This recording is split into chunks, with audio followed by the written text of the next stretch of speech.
Assalamualaikum warahmatullahi wabarakatuh. Perkenalkan, nama saya Putri Selasi, NIM A1C3 19025. Di sini saya dari kelas reguler A 2019, Pendidikan Fisika Universitas Jambi. Di sini saya akan membahas materi tentang momentum dan impuls. Baiklah, di sini saya akan menjelaskan sedikit materi tentang momentum dan impuls, di mana momentum ini adalah besaran yang dapat mengukur seberapa besar benda itu dapat dihentikan. Nah, momentum ini juga memiliki rumus, yaitu P sama dengan M kali V, di mana V itu adalah momentum dengan satuan kilogram meter per sekon. Lalu M ini adalah massa dari benda ini. Satuannya adalah kilogram. Nah, V ini adalah kecepatan, satuannya meter per sekon. Momentum ini merupakan besaran vektor juga. Jadi kita harus memperhatikan arah dari momentum itu untuk ditentukan dari arah kecepatan benda. V sama dengan M per V. Misalnya, kecepatan itu V-nya kita buat konstan atau tetap.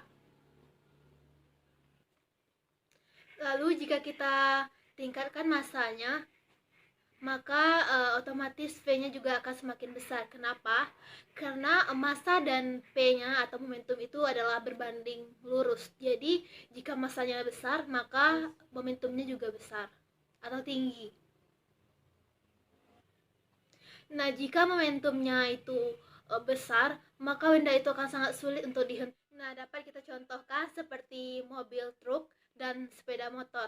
Kecepatannya kita buat konstan, namun massanya itu yang membedakan, di mana mobil truk ini lebih besar massanya daripada motor.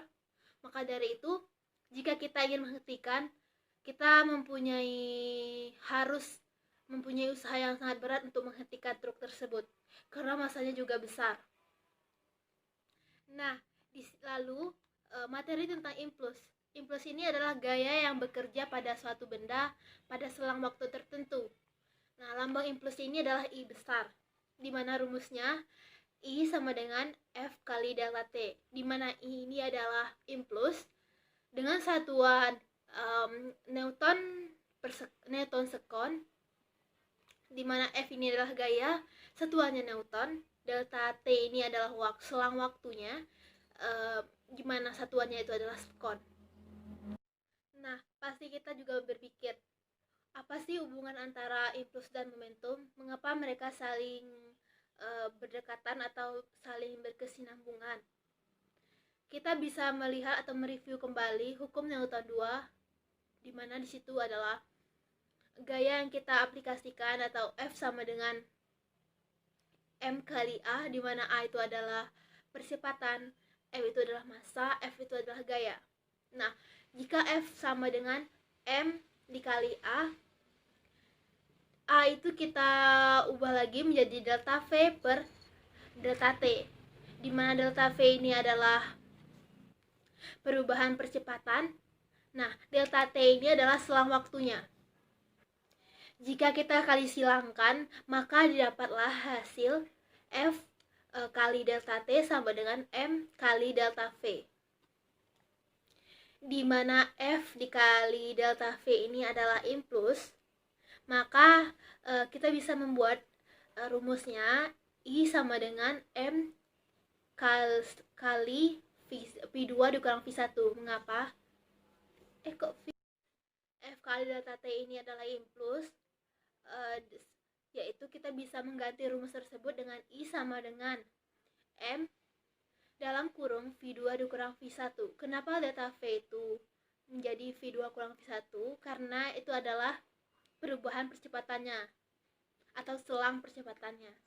Jadi kita bisa membuat rumus I sama dengan M dikali V1 dikurang M dikali V2. Kita bisa membuat rumus I sama dengan M V2 dikurang M dikali V1, di mana MV itu adalah rumus dari momentum, Jadi kita bisa juga membuatnya I sama dengan V2 atau momentum 2 dikurang V1 atau momentum 1. Jadi V2 dikurang V1 itu bisa kita buat delta V. Jadi rumusnya yang terakhir adalah I sama dengan delta V. Begitulah hubungan antara momentum dan impuls. Di mana impuls itu adalah perubahan momentum, seperti yang telah kita jabarkan pada rumus tadi.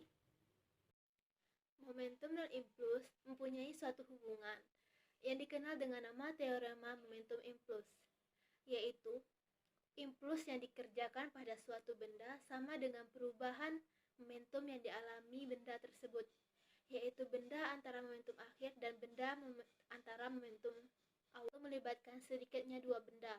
Misalnya benda bola biliar A dan bola biliar B. Sesaat sebelum tumbukan, bola A bergerak mendatar ke kanan dengan momentumnya MA/VA, dan bola B bergerak ke kiri dengan momentumnya VB/MB. Momentum sistem partikel tersebut, tumbukan tertentu saja sama dengan jumlah bola A dan bola B sebelum tumbukan. Momentum total sistem sesaat sebelum tumbukan sama dengan momentum total sistem sesaat sesudah tumbukan, asalkan tidak ada gaya luar yang bekerja pada sistem. Nah, pernyataan itu dikenal dengan nama hukum kekalahan momentum linier. Secara matematisnya bisa kita buat P sebelum sama dengan P sesudah. Yang membingungkan bagi saya di materi ini adalah tentang grafik-grafiknya antara momentum dan impuls. Menurut saya kurang susah dipahami. Sekian, terima kasih. Sepertinya hanya itulah yang dapat saya sampaikan. Lebih dan kurangnya saya mohon maaf. Wabillahi taufiq wal hidayah. Wassalamualaikum warahmatullahi wabarakatuh.